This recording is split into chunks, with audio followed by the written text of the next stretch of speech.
Hello everyone, मैंने अपने last video में joint Hindu family business chapter ख़त्म कर दिया है और आज की इस वीडियो में मैं पार्टनरशिप चैप्टर स्टार्ट करने वाली हूँ। So let's start. सबसे पहले नीड होती है पार्टनरशिप का बेसिक मीनिंग जानने की।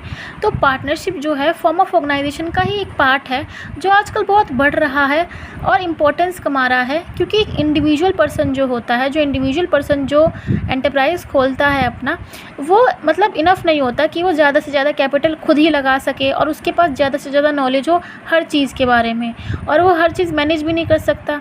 ठीक है, तो देखिए, जब दो या दो से ज़्यादा व्यक्ति आपस में हाथ जोड़ लेते हैं, a group of persons to join hands together and supply the necessary capital and skills. और क्या सप्लाई करते हैं मिलकर? स्किल्स और नेसेसरी कैपिटल। क्योंकि जब फॉर एग्जांपल एक्स और वाई थे, इंडिविजुअली अपना एक बिज़नेस कर रहे थे, लेकिन दोनों ने सोचा कि जब हम सेम लाइन ऑफ बिज़नेस में हैं तो क्यों ना हम एक प्रोडक्ट बनाएं, हम एक मिलकर प्रोडक्ट की सप्लाई करें, हम कैपिटल लगाएं, साथ में स्किल्स की सप्लाई करें मिलकर। तो दोनों ने हैंड्स ज्वाइन कर लिए, तो उसे हम क्या बोलेंगे? पार्टनरशिप बोलेंगे, सिंपल सा।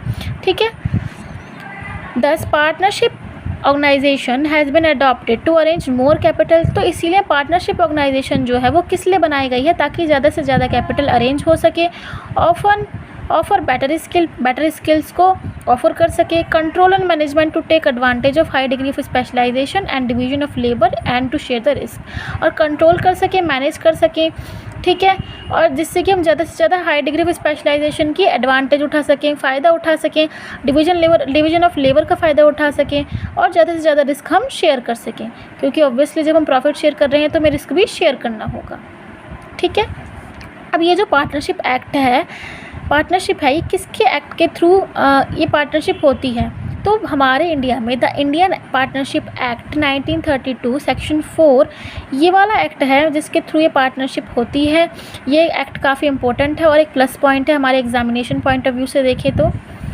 इसमें एक सिंपल सी बात लिखी है, ये एक्ट डिफाइन करता है पार्टनरशिप को कि the relation between persons who have agreed to share profit of a business carried on by all or any of them acting for all. Relation यानी कि ग्रुप ऑफ पर्सन्स के बीच में relation, जिससे कि वो जो प्रॉफिट शेयर करते हैं बिजनेस का और उसको चलाते हैं। Person who enter into a partnership are collectively known as firm.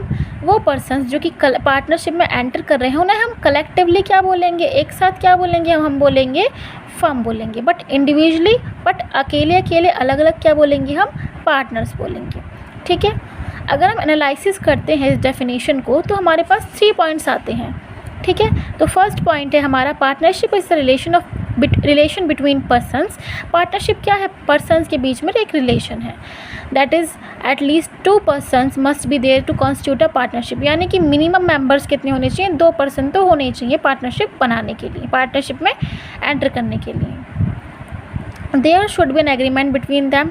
ठीक है, एक एग्रीमेंट होता है बेसिकली, या तो वो ओरल भी हो सकता है और वो रिटन भी हो सकता है। बट अगर हम रिटन बनाते हैं तो जो बाद में डिस्प्यूट्स होते हैं उसे हम सॉल्व कर सकते हैं ईजीली। ठीक है, देन थर्ड आता है, दे शुड कैरी ऑन सब बिजनेस। वो कोई मतलब बिजनेस कैरी ऑन कर रहे हों दोनों मिलकर। The business must be carried on by all or on any of them acting for all. या तो बिजनेस को एक चला रहा हो या फिर कोई दूसरे व्यक्ति चला रहा हो जो सबके लिए चला रहा हो। ठीक है, एक्ट कर रहा हो सबके लिए। दस one or some partners can represent the firm. तो एक या कुछ व्यक्ति जो है फर्म को रिप्रेजेंट कर सकते हैं। ये है ना, एक कैरेक्टरिस्टिक होती है, एक एजेंट प्रिंसिपल वाला होता है, ये वो शो कर रहा है। The firm and bind it by his her their actions in the course of business. तो बिजनेस के कोर्स में जो है वो एक दूसरे को बाइंड कर सकेंगे। ठीक है, तो ये था हमारा बेसिक मीनिंग पार्टनरशिप का। अब एक डेफिनेशन दे रखी है पार्टनरशिप की जो कि LHNE की है। ये काफ़ी ईजिली हमें ये लर्न हो जाती है। Partnership is the relationship between persons who agree to carry on business in common. Partnership जो है दो पर्सन्स के बीच में रिलेशन है, रिश्तेदारी है, जो कि बिजनेस कैरी करते हैं कॉमनली एक दूसरे के मुनाफे के लिए, with a view to private gain. Okay, तो हमने पढ़ा मीनिंग एंड डेफिनेशन और अब हम पढ़ने वाले हैं इसकी कैरेक्टरिस्टिक्स।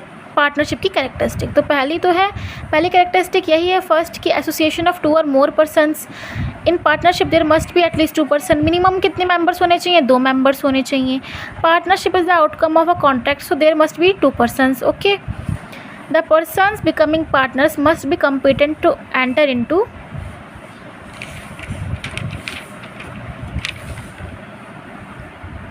A contract.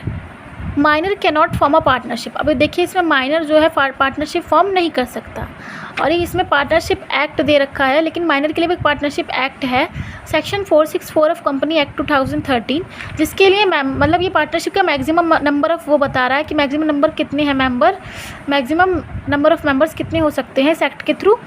100 है, बट प्रेजेंट में कितने हैं? 50 हैं। ओके, कॉन्ट्रैक्चुअल रिलेशन ऑब्वियसली अभी हमने पीछे बात करी थी कि एक एग्रीमेंट के थ्रू है, एक एग्रीमेंट के थ्रू ये लोग एंट्री करते हैं। ठीक है, according to partnership act the relation of partnership arises from control and not from status. तो किसी के स्टेटस के थ्रू हम एंटर नहीं करते, हम किसके थ्रू करते हैं?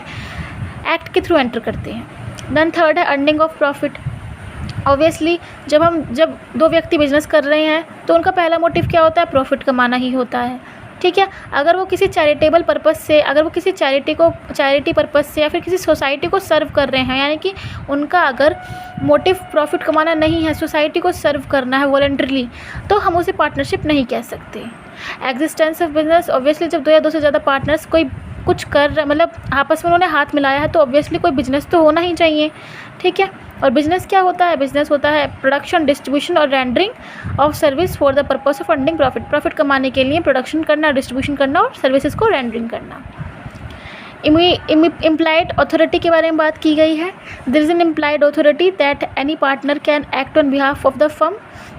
इम्प्लाइड अथॉरिटी का मतलब है कि कोई भी एक पार्टनर जो है वो फर्म के बिहाफ पर एक्ट कर सकता है। The firm will be bound by the act of partners, और फर्म जो है बाउंड हो जाएगी पार्टनर्स के एक्ट के द्वारा। ओके, देन है अनलिमिटेड लायबिलिटी। अब देखिए यहाँ पे अनलिमिटेड लायबिलिटी किसकी होती है? पार्टनर्स की अनलिमिटेड लायबिलिटी होती है। अगर यदि जो पार्टनर्स होते हैं वो क्रेडिटर्स से पैसे ले लेते हैं और इतनी लायबिलिटी नहीं है उनकी कि वो क्लेम कर सके, भुगतान कर सकें, तो वो क्या करेंगे? अपने पर्सनल एसेट्स में से उनका भुगतान करेंगे क्रेडिटर्स का। तो जो पर्सन्स हैं वो इंडिविजुअली भी कर सकते हैं और कलेक्टिवली भी कर सकते हैं।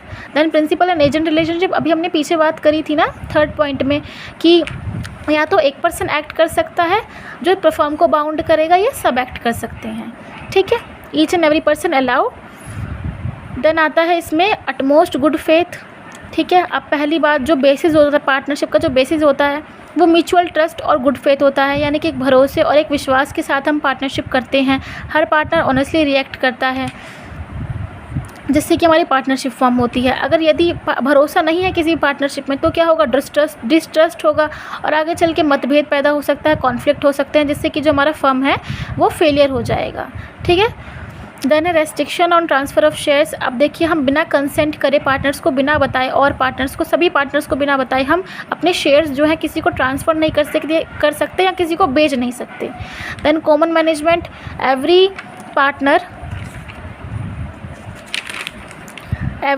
Has a right to take part in the running of business, यानी कि देखिए सभी सारे पर्सन जो हैं बिजनेस में पार्ट लेने के लिए अलाउ हैं, सब कर सकते हैं बिज़नेस सारी। अगर यदि कोई समर्थ नहीं है डे टू डे एक्टिविटीज़ करने के लिए तो कोई बात नहीं, उसको हम फोर्स नहीं करेंगे। लेकिन एक बात बोली जाती है कि सभी को बिजनेस में जो है अगर उन्होंने पार्टनरशिप करी है तो उन्हें एक्टिविटीज़ में पार्टिसिपेट करना चाहिए। तो यही बात की जाती है हमारी कॉमन मैनेजमेंट में। तो आज हमने पढ़ा पार्टनरशिप की मीनिंग, डेफिनेशन एंड इसकी कैरेक्टरिस्टिक्स। आई होप आपको ये वीडियो बहुत अच्छी लगे। कि वीडियो को हम यहाँ पे एंड करते हैं। अगर वीडियो अच्छी लगे तो वीडियो को लाइक, शेयर एंड सब्सक्राइब करें। Thank you.